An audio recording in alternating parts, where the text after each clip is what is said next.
Jean Coinon, bonjour. Bonjour. Vous êtes dirigeant de la société AOC. Vous avez mené une enquête l'année dernière lors de l'Assemblée générale. Il y avait une enquête qui a été menée auprès des consommateurs sur l'image qu'avait produit en Bretagne auprès des consommateurs. Puis cette année, vous êtes allé voir les membres et les non-membres de Produits en Bretagne. Quelles sont les grandes conclusions, entre guillemets, vous tirez de l'étude que vous avez menée ? Alors, merci de me parler des grandes conclusions parce que c'est deux études. D'abord, une étude qui a été menée effectivement sur les membres de Produits en Bretagne. Vous parliez de 472 membres. On a 192 réponses effectives de ces adhérents. Et puis, d'un autre côté, on est allé voir les non-adhérents de Produits en Bretagne. Sur les 5 départements historiques bretons, on a collecté 250 réponses. Petite précision sur les 192 adhérents, ça colle pile poil à l'échantillon très représentatif de la population globale des adhérents. Alors voilà les grands enseignements, parce qu'on pourrait se donner 2 heures pour y aller. Première des choses, c'est qu'on a voulu évaluer le retour sur le logo réseau. Vous connaissez le logo marque, on a un logo réseau qui est plutôt utilisé par les membres, en fait, des entités en elles-mêmes, et qui avait été une impulsion forte pour nous en termes de reconnaissance. 90% des adhérents le connaissent, c'est plutôt une bonne chose, et 85% comprennent globalement ou parfaitement l'usage. Mais nous verrons par contre que l'objectif, lui, n'est pas tout à fait atteint, ce qui va créer du débat. Vous parliez de débat, le débat, c'est intéressant. À la suite de ça, on a demandé effectivement aux adhérents, si vous deviez raconter Produits en Bretagne à un ami, à un membre de votre famille, qu'en diriez-vous ? On avait envie de mesurer l'image qu'on envoyait. Il y avait des choses très très intéressantes.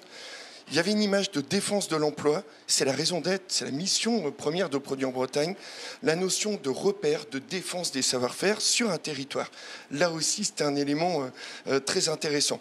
Et puis derrière, on a un gage de qualité et de garantie de la qualité pour les acheteurs Produits en Bretagne, y compris en B2B. Et là, ça fait écho à l'étude consommateur dont vous parliez il y a un an. Parfait.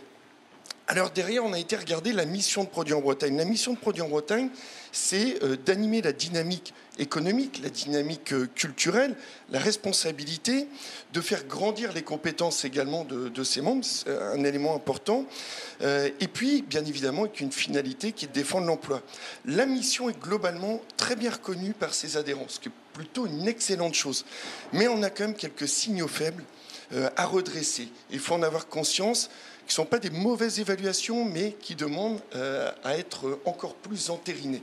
Je pense au développement des compétences, pas encore suffisamment perçues par nos adhérents. Je pense à la notion de favoriser l'achat breton, qui dépasse la notion de produit, qui va sur la notion de service, l'environnement, notre action sur l'environnement, et le développement durable. Et puis, Malo reparlera tout à l'heure. Élément suivant qui va également nous animer. Voilà, on a demandé effectivement aux adhérents dans quelle mesure on répondait à leurs attentes sur une échelle de 1 à 10. Une question très pragmatique. On est arrivé à une moyenne de 7,5. Plutôt une moyenne intéressante et qui nous demandera à creuser encore quelques attentes derrière. Et puis, on leur a demandé quel est, selon eux, l'indice de recommandation, c'est-à-dire sur une échelle de 0 à 10, dans quelle mesure recommanderiez-vous le réseau à un ami, à un autre dirigeant ?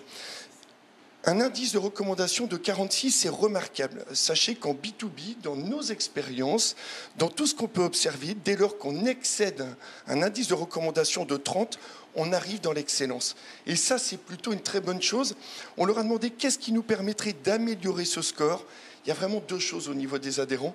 Le partage et l'interaction encore à renforcer. Donc il y a une attente qui est très profonde à ce niveau-là. Et l'idée de monter encore sur l'idée de favoriser l'achat en B2B. Donc là aussi encore, la préférence de l'achat, mais aussi l'interaction. Alors après, on est allé voir les non-adhérents de Produits en Bretagne. La première des choses, on leur a montré la marque Produits en Bretagne, 98% de notoriété assistée. Ça fait un écho parfait à ce que nous ont dit les consommateurs. 98% il y a un an. Par contre, on voit que le logo réseau, qui est censé repérer les entreprises du réseau, les entreprises également de services, la culture, l'enseignement, là, on n'y est pas. 23% de notoriété assistée. Et puis, le dernier indicateur un peu chiffré à ce niveau-là, qui est intéressant, on leur a demandé, mais pourriez-vous imaginer demain, souhaiteriez-vous rentrer dans le réseau ? 60% ont cette appétence, pourraient avoir cette appétence de rentrer dans le réseau. Donc, c'est un réseau qui est attractif très concrètement aujourd'hui. On leur a posé la même question. Qu'est-ce que vous raconteriez de produire en Bretagne à un ami? On a besoin de voir ce verbatim-là. On a 3 éléments, gage qualité, l'origine toujours, et un système, un écosystème de valeurs qu'on retrouve derrière ce qui va être labellisé produit en Bretagne. La notion de valorisation du territoire, on en parlait tout à l'heure, et ça c'est excessivement important. Et on a encore une image qui colle aux produits et aux produits locaux. C'est normal, plus de 25 ans d'histoire qui a commencé par le produit. Mais en tout cas, on est dans le thème. Autre élément derrière, quand même, c'est qu'on voit qu'on a moins de 60% de légitimité perçue dans certains domaines d'activité. Services, digital, enseignement. Donc on voit qu'on a encore un parcours à effectuer parce qu'on est encore dans le produit beaucoup aujourd'hui. Mais c'est assez normal. La mission, même question qui a été posée, elle est reconnue dans son ensemble, si ce n'est encore une fois 4 signaux à redresser. L'action sur la dynamique culturelle, pas suffisamment présente. L'idée de favoriser l'achat breton. L'environnement, vous voyez, qui ressort encore ici, comme chez les consommateurs l'année dernière, et le développement durable. Donc on voit bien qu'on a encore un positionnement à renforcer ici. Par contre, une meilleure perception au niveau du développement des compétences. La dernière chose que je voudrais vous dire, c'est on a 2 actions prioritaires à mener avant de vous mettre à disposition l'étude intégrale auprès des adhérents, bien plus riche. Renforcer donc la synergie et la dynamique dans l'achat B2B, élément absolument important et très très précisé effectivement chez nos adhérents, et rassurer sur l'engagement RSE global de produits en Bretagne.